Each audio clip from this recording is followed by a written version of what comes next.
Hello students, कैसे हो? Hopefully आप सभी लोग ठीक होंगे। मैं हूं लखविंदर और आपका बहुत स्वागत है मेरे यूट्यूब चैनल में। और आज हम बात करने वाले हैं प्लस टू के टॉपिक फंक्शन की। फंक्शन के बारे में समझेंगे, उसका रिलेशन के साथ क्या डिफरेंस होता है और उसकी कुछ टाइप्स भी देखेंगे। ठीक है, चलो फिर मेरे साथ बोर्ड की तरफ। पहले हम बात करते हैं फंक्शन। बहुत बच्चों को ये कंफ्यूजन होती है कि सर हम जो फंक्शन को लिखते हैं तो कभी कभार तो y लिख लेते हैं, कभी f(x) भी लिख लेते हैं, ये होती है ना। तो फंक्शन जब भी लिखते हैं तो एक ही बात है, पहले तो ये आप रिमेंबर कर लो कि y is equal to f(x). इसका मीनिंग क्या है कि जैसे ही हम कोई x की वैल्यू को पुट करेंगे, put the value of x, then we get the value of y, then we get the value of y। तो हमारे पास y की कोई वैल्यू आ जाएगी। जैसे हम एक एग्जांपल के साथ देखते हैं कि मैं ना एक डायग्राम बना के ही समझाता हूँ आपको। जैसे ओके, इधर मैं कोई सेट ए ले लेता हूँ, इधर बी ले लेता हूँ। 1 2 3 ABC। ए पुट किया, मेरे पास 1 आ गया। 2 पुट किया तो भी ए आ गया, और जे पुट किया बी आ गया। सी को मैं ऐसे छोड़ देता हूँ। तो अब आप बोलोगे कि सर हम रिलेशन बी में भी तो ऐसा ही करते थे जब हम रिलेशन को पढ़ रहे थे। पिछला जिन्होंने वीडियो नहीं देखा रिलेशन वाला तो प्लीज़ एक बार देखें। तो उसको उसमें भी हम ऐसा ही करते थे, मगर थोड़ा सा डिफरेंट है। इसमें क्या डिफरेंट है कि जब हम फंक्शन करते होते हैं तो हमें ध्यान रखना होता है दो बातों का। पहली बात कि हमारे पास कोई भी एक नंबर पुट करने से एक से ज्यादा इमेज नहीं आनी चाहिए। क्या नहीं आनी चाहिए? एक से ज्यादा इमेज हमारी बी सेट में नहीं आनी चाहिए। जैसे कि मैं एक एग्जांपल और ले लेता हूं, क्योंकि ये 1 मार्क्स में क्वेश्चन आएगा, आपको पूछेगा कि ये रिलेशन है या फंक्शन है या दोनों ही है। ठीक है, तो इसको ध्यान में रखना। एक और लगा लेते हैं कोई ऐसे। ये देखो, इसमें क्या हो रहा है कि अगर हम 1 पुट करते हैं x की वैल्यू, इधर मैं x भी लिख लेता हूं। अगर हम x की वैल्यू को पुट कर देते हैं, इधर y लिख लेता हूं। x की वैल्यू फंक्शन में 1 पुट करते हैं तो हमारे पास a भी आता है और b भी आता है। इसमें क्या हो रहा है? 1 पुट करने से अकेला a ही आ रहा है। तो क्या हुआ, इससे क्या समझ पड़ता है कि j वाला है जो j फंक्शन नहीं है। क्यों नहीं है? क्योंकि एक से ज्यादा इमेज हमारी एग्जिस्ट कर रही है। तो एक से ज्यादा इमेज एग्जिस्ट नहीं करनी चाहिए। पहली बात तो ये याद रखनी है आपने। दूसरी बात ये याद रखनी है, जैसे एक डायग्राम कोई और बना लेते हैं। 1 2 3 मैं जानबूझकर यही ले रहा हूं। ए पुट किया और ऐसे पुट किया। हमारे पास जो डोमेन थी, क्योंकि हम डोमेन बोलते थे ना, जो बच्चों ने नहीं देखा तो प्लीज देखो उसको जाकर। डोमेन बोलते थे, जो पुट करते हैं उसको डोमेन बोलते हैं ना। डोमेन में कोई भी ऐसा एलिमेंट नहीं होना चाहिए जिसकी इमेज एग्जिस्ट ही ना करे। ये देखो हमारे पास इधर 2 है, 2 की इमेज इधर एग्जिस्ट ही नहीं कर रही। तो अगर आप बोलोगे कि सर सी भी तो है बाई सेट में, सी बी की तो इधर प्री इमेज कोई एग्जिस्ट नहीं कर रही है। ऐसे ये टाइप में आ जाता है फंक्शन की। हम टाइप पढ़ेंगे आगे जाकर। तो ये फंक्शन की टाइप होती है। तो आपने 2 बातों को याद रखना है। पहली बात दोबारा से बताता हूं मैं। पहली बात कि एक नंबर पुट करने के बाद हमारे पास एक से ज्यादा इमेज एग्जिस्ट नहीं करनी चाहिए, जैसे इधर हो रहा है, तो ये फंक्शन नहीं है, हमारा फंक्शन नहीं है। ओके। और दूसरी बात, हमारी डोमेन में कोई भी ऐसा एलिमेंट नहीं होना चाहिए जिसके इधर इमेज ही एग्जिस्ट ना करे। ठीक है, हमारा 2 है, 2 की कोई भी इमेज इधर एग्जिस्ट नहीं कर रही, तो ये भी हमारा फंक्शन नहीं है, ये हमारा फंक्शन है। तो क्वेश्चन ये आ जाता है कि ये तो आपको पता चल गया कि कब फंक्शन होगा कब नहीं होगा। ठीक है, बस दो बातों का ही ध्यान रखना है। उसके बाद हमने ये बताना है कि ये रिलेशन है या नहीं है। देखो, जब भी हमारे पास रिलेशन बनेगा नंबर्स का, ठीक है, उसके बाद ही तो फंक्शन बन पाएगा। तो हम ये कह सकते हैं कि every function is a relation, ध्यान से सुनना, every function is a relation but every relation is not a function. ठीक है, ये हम बोल सकते हैं कि हर एक रिलेशन फंक्शन नहीं होता, उसको चेक करना पड़ता है, उसकी इमेज को देखेंगे फिर बताएंगे कि वो फंक्शन है या नहीं है, मगर हर एक फंक्शन रिलेशन जरूर होता है। ठीक है, इसको याद रखना। तो ये फंक्शन हमारा रिलेशन भी है। ठीक है, ये रिलेशन भी बन रहा है और ये फंक्शन भी बन रहा है। ये हमारा फंक्शन नहीं था, ये अकेला ही रिलेशन है। ठीक है, रिलेशन है, ये भी हमारा रिलेशन है। आर लिख लेता हूं मैं, आर ऐसे लिख लेता हूं। ठीक है, तो ये आपको पता चल गया होगा कि रिलेशन और फंक्शन में क्या डिफरेंस होता है, क्योंकि ये बच्चों को कभी कभार पता ही नहीं होता, क्योंकि 1 मार्क्स में ये आएगा, जो वो पूछेगा कि ये एक सेट दिया होगा आपको, ऐसे एक सेट दिया होगा, ऐसे बनाकर उसमें जैसे मैं इसको लिख लेता हूँ, 1 पुट करने से ए आ रहा है, 2 पुट करने से बी ए आ रहा है और 3 पुट करने से बी आ रहा है। ऐसा एक रिलेशन दिया होगा और नीचे ऑप्शंस होगी, आपको पूछेगा कि रिलेशन है या फंक्शन है या दोनों ही है या कोई भी नहीं है। ठीक है, तो उसमें से आपने टिक करना है इसके बिहाफ पर।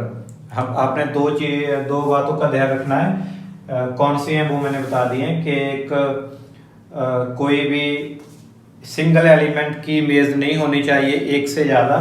दूसरा, कोई भी डोमेन में एलिमेंट ऐसा नहीं होना चाहिए जिसकी इमेज ही एग्जिस्ट ना करे। ठीक है, इसके बाद हम फंक्शन की कुछ टाइप्स देखेंगे, उसकी टाइप्स पर चलते हैं, इसको नोट करें प्लीज। तो करते हैं इसकी टाइप्स। ये हमारे पास जो देख रहे हैं कि मॉडुलस फंक्शन और ग्रेटर इंटीजर फंक्शन। वैसे तो ये +1 में थी, आपके पास square root function, constant function, ऐसी काफी टाइप्स होती हैं। तो ये इंपॉर्टेंट है क्योंकि +2 में जब हम इंटीग्रेशन का कोई सम करेंगे, इंटीग्रेशन चैप्टर को पढ़ेंगे आगे जाकर, तो इसमें इनकी जरूरत पड़ने वाली है। ठीक है, तो ये मैं एक बार बता देता हूँ, उसके बाद फिर फंक्शन की स्पेसिफिक टाइप्स जो +2 में है उसके बारे में डिस्कस करेंगे। मॉडुलस फंक्शन हमारा, जैसे कोई मैं ले लेता हूं, जैसे y is equal to x minus 1, मैं 2 लाइनें लगा ली, इसको मॉडुलस बोलते हैं, आपको पता ही होगा ना। तो जो नंबर भी मॉडुलस फंक्शन को 0 बना देता है, मतलब कि x की वैल्यू पुट करने पर, जहां पर x की वैल्यू कोई पुट करेंगे, हम क्या पुट करें, 1 ही पुट करने से हमारा फंक्शन क्या हो जाएगा, y की वैल्यू 0 आ जाएगी। ठीक है ना, तो जो भी नंबर पुट करने से फंक्शन 0 बने, जैसे मैं ग्राफिकली बात करता हूं थोड़ी सी, x एक्सिस और y एक्सिस, मेरे पास 1 पुट करने से फंक्शन 0 हो जाएगा। मेरा 1 कहाँ आएगा, अप्रॉक्सी यहां पर आएगा, तो इधर से मेरा ऐसे बन जाएगा, ये थोड़ा सा इधर कर लो, ऐसे बन जाएगा। तो मॉडुलस फंक्शन को 1 मार्क्स में आ सकता है क्वेश्चन, इसको बी ग्राफ भी बोलते हैं, इस कॉल्ड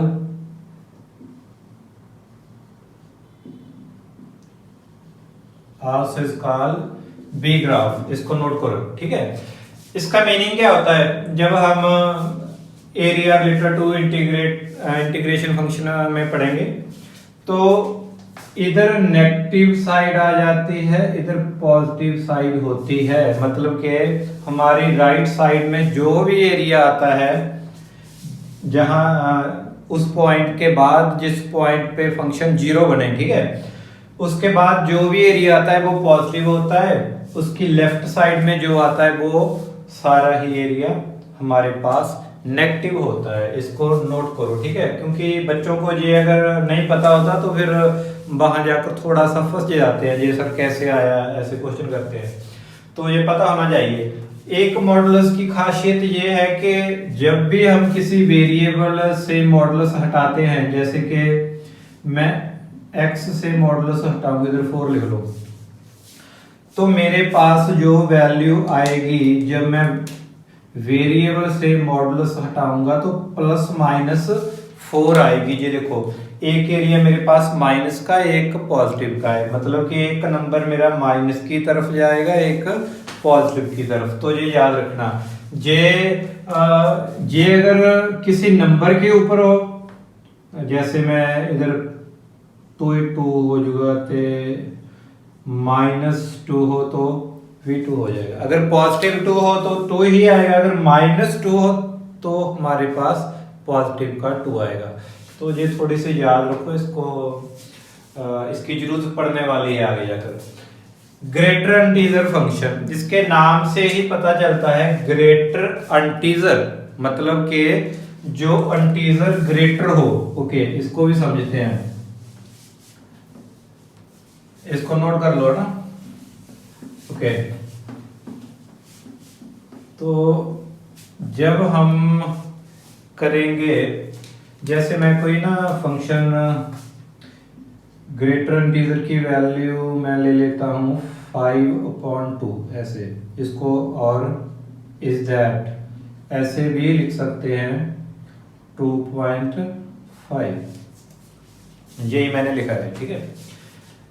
तो जब हम नंबर लाइन के ऊपर इसको मेंशन करेंगे ऐसे, तो हमें पता है कि यार 0 1 2 3 बस इतने बहुत है, तो -1 -2 -3। तो हमें पता है कि काउंटिंग हमेशा ही हमारे इधर से स्टार्ट करते हैं, इधर को जाती है, लेफ्ट टू राइट होती है, ठीक है। तो हमारे पास जो नंबर आया वो 2.5 था। 2.5 कहां पे लाई करता होगा, और प्रॉक्सी जहां पे होगा 2.5। अब हमने क्या करना है कि हमने देखना है कि इससे बाहर क्या आएगा हमारे पास। इससे बाहर क्या आएगा, हम लिख देते हैं कि जब हम 2.5 तक रीच करें, मतलब कि इधर से चले जहां तक चलते गए 2.5 के आने तक, तो हमने क्या करा कि ग्रेटर इंटीजर जहां तक पहुंचते हुए हमारे पास सबसे रीसेंट किस इंटीजर को हम पास करके आए हैं वो लिखना है। तो किसको पास करके आए हैं, जब हम 2.5 तक पहुंचेंगे तो हम 2 को ही पास करके आए हैं, 3 पर तो हम पहुंचे ही नहीं, हम पहले ही रुक गए। तो इससे हमारे पास आएगा 2। अगर हमारे पास सपोज करो कि इधर माइनस होता, मैं लिख लेता हूं कि y की वैल्यू -2.5 होती मेरे पास। -2.5 मेरा कहां पे लाई करेगा, मैं बोलता हूं कि इधर आ जाएगा ना, -2.5 यहां पे लाई कर जाएगा। हमारी जो काउंटिंग होती है वो लेफ्ट टू राइट बोलते हैं ना हम, तो हम इधर से पीछे से आ रहे हैं, तो हम 2 तक तो रीच ही नहीं करें, -2 तक तो हम पहुंचे ही नहीं, क्योंकि हमारे पास उससे पहले ही -2.5 आ गया, उसके बाद -2 आएगा। तो हम रिसेंटली किसको पास करके आए हैं, हम -3 को पास करके आए हैं जब हम इधर से चलते हैं ऐसे, ठीक है ना। तो इससे हमें क्या आंसर मिलता है, हम लिख देते हैं -3। ये बहुत बच्चों को नहीं क्लियर होता, पता नहीं होता ऐसा, तो इसके नाम से ही पता चलता है ग्रेटर इंटीजर, मतलब वो इंटीजर जो अपने आप में ग्रेटर हो, किसके नजदीक हो, जो नंबर हमने फाइंड करना है। जैसे 2.5 को फाइंड करना था, इसके नियर कौन सा है, 2 है, 2 को ही पास करके आएंगे। फिर -2.5 है, इसके नियर कौन है, -3 है, बच्चे का भी कबार -2 ही लिख देते हैं, ठीक है, इसका ध्यान रखना, -2 नहीं आएगा।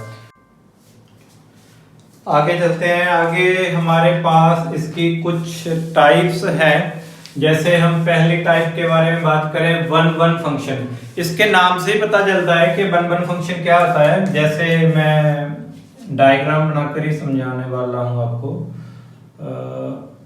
इसको ऐसे लिख लो, क्योंकि 1-1 मैंने फंक्शन का नाम लिया है तो फंक्शन लिख लेते हैं। 1 2 3 ABC, A के साथ मैंने B को मिला दिया, 2 के साथ A को, 3 के साथ C को।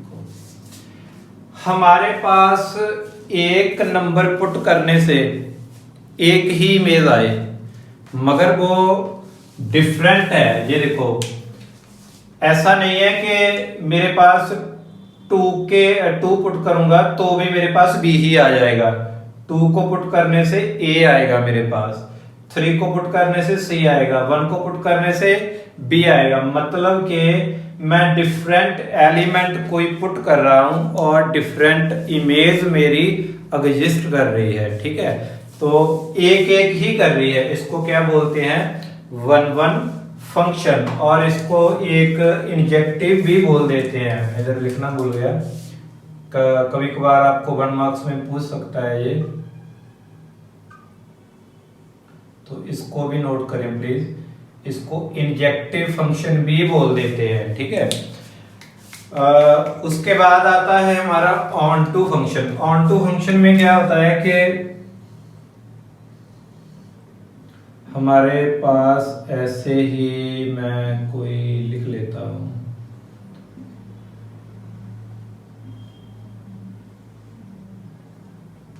ऐसे लिख लिया। ऑन टू फंक्शन जब हम रीड कर रहे हैं, जब हमने बताना है, तो एक बात का आपने ध्यान रखना है कि हमारे पास इस सेट में क्या है, ये कोड मेन है हमारी, है ना।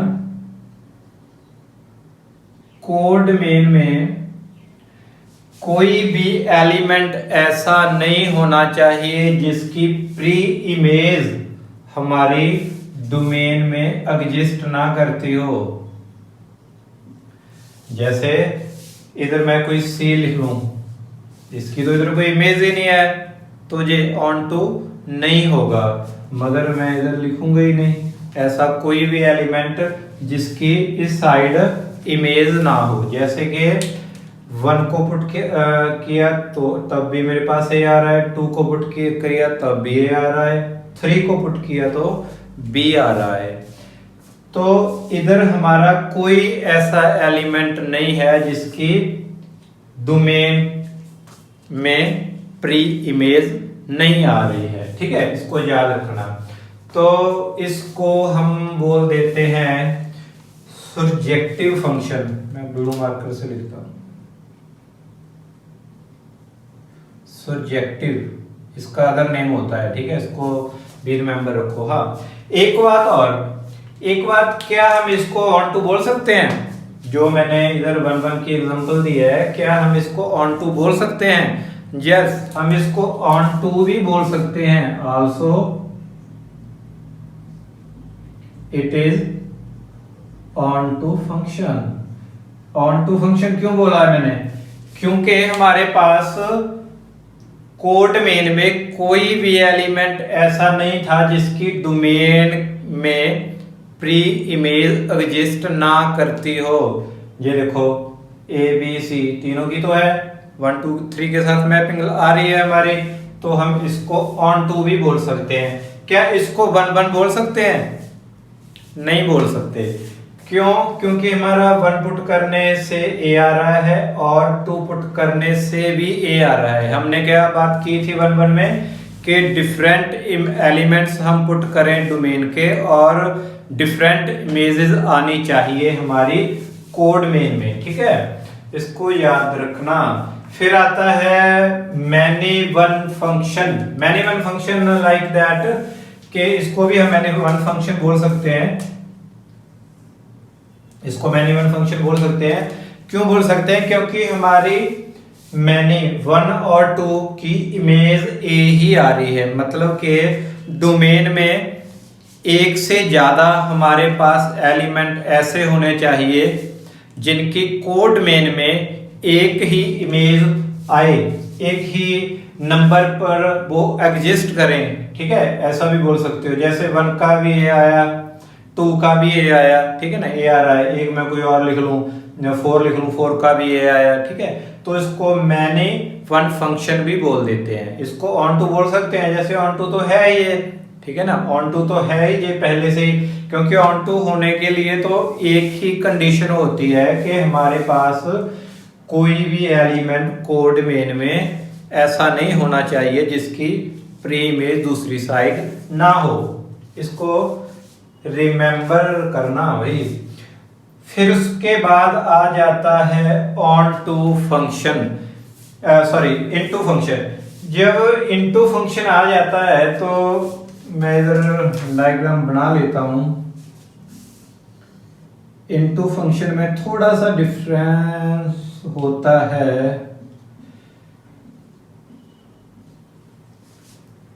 ए के साथ बी की मैपिंग और इसके साथ भी हम बी की मैपिंग लगा लेते हैं। तो इनटू फंक्शन किसको बोलते हैं? जब हमारे पास कोड मेन में कोड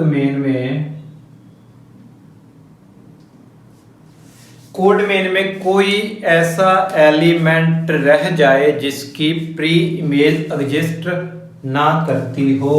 जैसे कि हमारे पास सी एक ऐसा एलिमेंट है, इधर हमारे पास कोई भी इमेज एग्जिस्ट नहीं करती, ठीक है ना। सी को देखो, इधर हमारा कोई नहीं आ रहा है, तो इसको क्या बोलेंगे?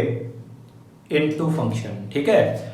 तो इसके बाद हाँ एक रह गया, एक हमारा आ जाता है कि जो फंक्शन वन वन भी हो और ऑन टू भी हो, लाइक दैट। ये वन वन भी है और ऑन टू भी है। इसको क्या बोल देते हैं? surjective function. मैं इसको साफ कर देता हूं, आप नोट कर लीजिए प्लीज एक बार। बाइजेक्टिव फंक्शन मैं इधर लिख देता हूं। If the function is 1 1 or onto, if the function is 1 1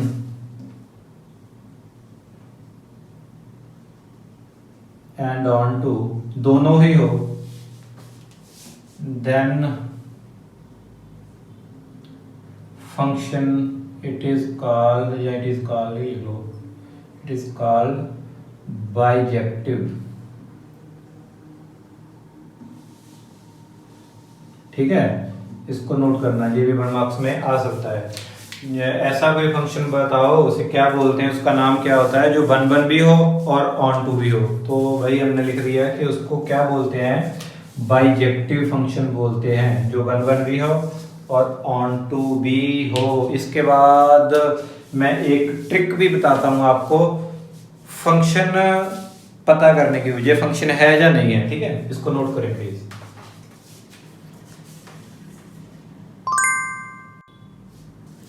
चलो देखते हैं। तो हमारे पास ये एक टेस्ट होता है, ये बताने के लिए कि हमारा जो ग्राफ में फिगर दिया हुआ है वो फंक्शन का फिगर है या रिलेशन का फिगर है, ठीक है। तो इसको वर्टिकल टेस्ट का नाम दिया जाता है। ये वर्टिकल टेस्ट होता है फॉर चेक द फंक्शन और नॉट, ठीक है, फंक्शन है या नहीं। तो क्या होता है कि जैसे आपके पास कोई भी पेन ही ले लो, जैसे मैं मार्कर ले लेता हूँ या कोई स्केल वगैरह ले लो। तो इसको मैं किसी भी पॉइंट के ऊपर टच करूंगा, किसको, ग्राफ को, ठीक है, जो मेरा ग्राफ बना है, ये मेरे पास एक से ज्यादा बार टच नहीं होना चाहिए। तो मैं कहीं पर भी इसको लगा लेता हूं, जहां लगा लिया, जहां लगा लिया, जहां, तो मेरा ये कहीं एक से ज्यादा बार टच नहीं हो रहा, तो ये क्या हुआ हमारा, ये हो गया हमारा फंक्शन, ठीक है। जो एक से ज्यादा बार टच हो उसको हम फंक्शन नहीं बोल सकते, ये होगा। इसको देख लो, इस पॉइंट में तो नहीं हो रहा, इसमें भी नहीं हो रहा, इधर भी नहीं हो रहा, इधर भी नहीं हो रहा, इधर भी, इधर भी, इधर भी, कहीं भी नहीं हो रहा, तो हम इसको भी फंक्शन बोल देते हैं कि ये भी हमारा क्या है, फंक्शन है। ये हमारा फंक्शन होगा। चेक करो कि अगर हम इसको इस पॉइंट पे चेक करें, एक बार ही मेरा टच कर रहा है, जहां भी, अगर इस पॉइंट पे देखो तो मेरा ये 3 बार टच कर रहा है इस पॉइंट पर, 1 2 3, मतलब कि अगर आप वर्टिकल टेस्ट करोगे जब, जहां पर और जहां पर, तो हमारा ये फंक्शन नहीं होगा, ये क्या होगा, ओनली रिलेशन बोला है मैंने। तो फंक्शन तो रिलेशन हो गई, हमने पहले लिखा था जो डेफिनेशन में, तो ये तो रिलेशन होगा ही होगा, ठीक है। जो फंक्शन होता है वो रिलेशन तो होता ही है, इसको याद रखना, ठीक है। तो जब इसमें भी वर्टिकल टेस्ट करेंगे तो ये देखो हमारा इस पॉइंट के ऊपर भी ये 3 बार टच कर रहा है। किसी भी पॉइंट में, मतलब ग्राफ में आप कहीं भी चेक करो, वो एक से ज्यादा बार टच नहीं होना चाहिए। ये कर रहा था, ये कर रहा है हमारा 3 बार टच कर रहा है, ये हमारा इस पर टच कर रहा है, तो इसको भी हम ओनली रिलेशन ही बोलेंगे। ये हमारा टच कर रहा है, नहीं कर रहा, हम किसी भी पॉइंट पर चेक करोगे तो ये सिंगल टाइम्स ही टच करेगा हमारे वर्टिकल, जो भी लोगे आप, पेन ले लो, स्केल ले लो, ठीक है। तो ये भी हमारा क्या है, फंक्शन है। जो फंक्शन होता है वो रिलेशन तो होता ही है, इसको नोट करें। इसके बाद फिर हम कंपोजिशन ऑफ फंक्शन पर चलते हैं। तो चलते हैं हमारे कंपोजिशन फंक्शन की तरफ। कंपोजिशन ऑफ 2 फंक्शंस में क्या होता है कि 2 फंक्शंस को एक फंक्शन बना देते हैं, ठीक है। तो ये टाइप्स हो सकती हैं, 4 टाइप्स में डिवाइड किया होता है, जैसे FOF, GOG, FOG, GOF। ये O का क्या फंडा है, ये हमारा O लिखा है ना जो बीच में, ये हमारा डिनोट करने के लिए ही होता है, ठीक है। इसको हम नोटेशन भी बोल सकते हैं कि जब हम 2 फंक्शंस को एक फंक्शन बनाते हैं तो बीच में ये ओ डाल देते हैं और इसका कोई भी मीनिंग नहीं होता है, ठीक है। पहली बात तो ये याद रखो, इसकी बहुत कंफ्यूजन होती है, बच्चों को पूछते हैं कि ओ पता नहीं क्या है, ये वो कुछ नहीं होता है। जब 2 फंक्शंस को इकट्ठा करते हैं तो ये ऐसे इसको लिखते हैं, इसकी नोटेशन होती है। मैंने इधर एक एग्जांपल दिया है, बिल्कुल इजी सी है, कोई ज़्यादा टफ नहीं, आपको समझ आ जाएगी, मगर इसके भीतर एक लॉजिक है। वो क्या है वो लास्ट में बताऊंगा मैं, पहले हम इसको करते हैं। देखो ए सेट भी दिया है, बी सेट भी दिया है और सी भी हमको डिफाइन करके दिया हुआ है। उसके बाद ये बोला है कि जो एफ फंक्शन है उसकी डोमेन, इसको डोमेन बोलते हैं। ऐसे एक तीर लगाया होगा, फिर बी, इसको मैं लिख देता हूं, इसको डोमेन बोलते हैं, इसको रेंज बोलते हैं, ठीक है। तो ये फंक्शन एफ होगा, उसकी ए सेट डोमेन होगी और बी है जो रेंज होगी। एक जी फंक्शन दिया होगा, जी की डोमेन बी होगी और रेंज क्या होगी, सी सेट होगी, ओके। डिफाइंड ऐसे करके दिया हुआ है इसने भी। अगर हम एफ में 1 पुट करते हैं तो 4 आ जाता है, एफ में 2 पुट करते हैं 5 आ जाता है, ऐसे सब दिए हुए हैं। हम फाइंड कर लेते हैं कोई फंक्शन, जैसे गॉफ को करते हैं, ठीक है। तो फाइंड गॉस फंक्शन, इसको हम ऐसे लिखेंगे, इधर मैं 1 पुट कर लेता हूं और ओ को बीच में से रिमूव कर देता हूं। ये बच्चे पूछते हैं कि ओ कहाँ गया, ओ कहीं नहीं गया, ओ को रिमूव कर दिया, उसके जगह पे हमने ये ब्रैकेट को पुट कर दिया। इसका मीनिंग क्या है कि जो जी फंक्शन है हमारा, जो जी फंक्शन है उसमें पुट किया गया है एफ फंक्शन। एफ फंक्शन में फिर क्या पुट किया गया है, 1, मतलब कि एफ फंक्शन में 1 पुट करके जो नंबर हमारा आएगा वो जी फंक्शन में पुट करना है। दोबारा से सुनो, एफ फंक्शन में जो नंबर पुट करके, मतलब 1 को पुट किया है, इसको पुट करने के बाद कोई नंबर एग्जिस्ट करेगा, वो नंबर को जी फंक्शन में पुट कर देना है। ये देखो एक बार मैं कर देता हूं कि एफ में अगर हम 1 पुट करते हैं तो क्या आता है, 4 आ जाता है। जी फंक्शन में अगर 4 पुट करते हैं तो क्या आता है, 5। ये तो सिंपल है। ओके, इसके बाद हम कर लेते हैं 2। ये कोई इतनी ज्यादा टिपिकल एग्जांपल नहीं है, मगर इसमें थोड़ा लॉजिक मेरा बताने का मीनिंग था। एफ में 2 पुट करेंगे तो 5 आ जाएगा, जी में अगर 5 पुट करेंगे तो 6 आ जाएगा। ओके, एक कर लेते हैं 3। जी फंक्शन में सॉरी एफ फंक्शन में अगर 3 पुट करते हैं तो 4 आ जाएगा, जी फंक्शन में 4 पुट करते हैं तो 5 आ जाएगा।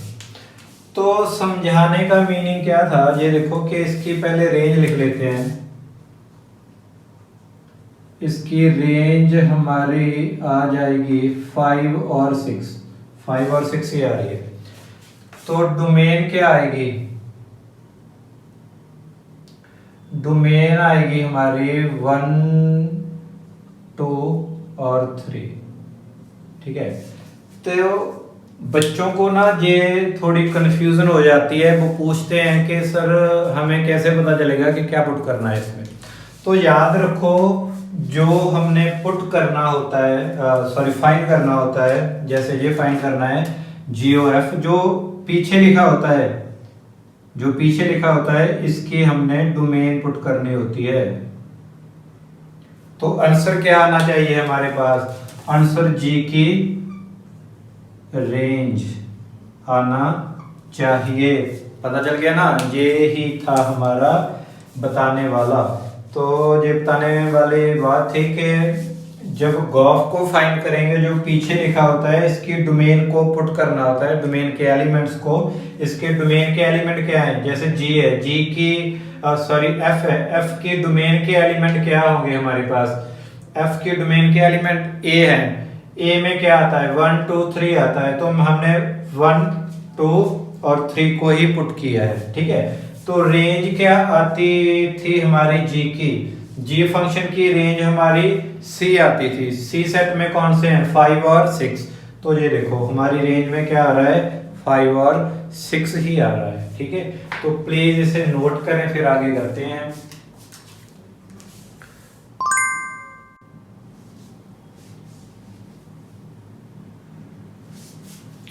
तो चलते हैं हमारे इनवर्स फंक्शन की ओर।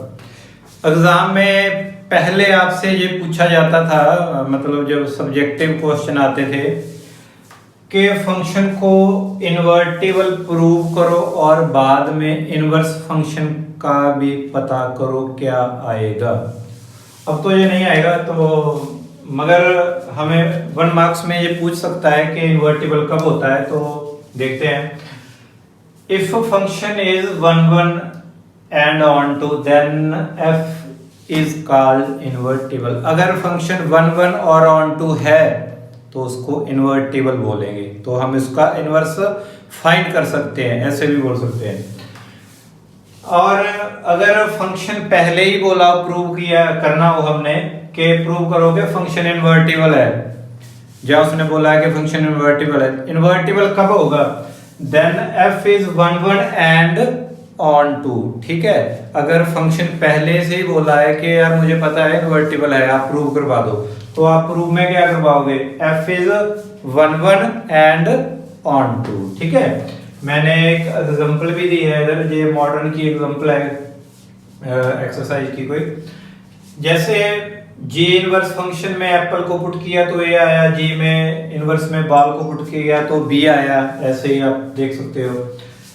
एफ इनवर्स में पुट किया तो 1 आया, एफ इनवर्स में बी पुट किया तो 2 आया। ओके, हमको ये पूछ रहा है कि गॉस फंक्शन का इनवर्स फाइंड करवाओ, तो क्या करना होता है कि हमारे पास ये इसको ऐसे लिखते हैं एफ इनवर्स ओ जी इनवर्स, ठीक है।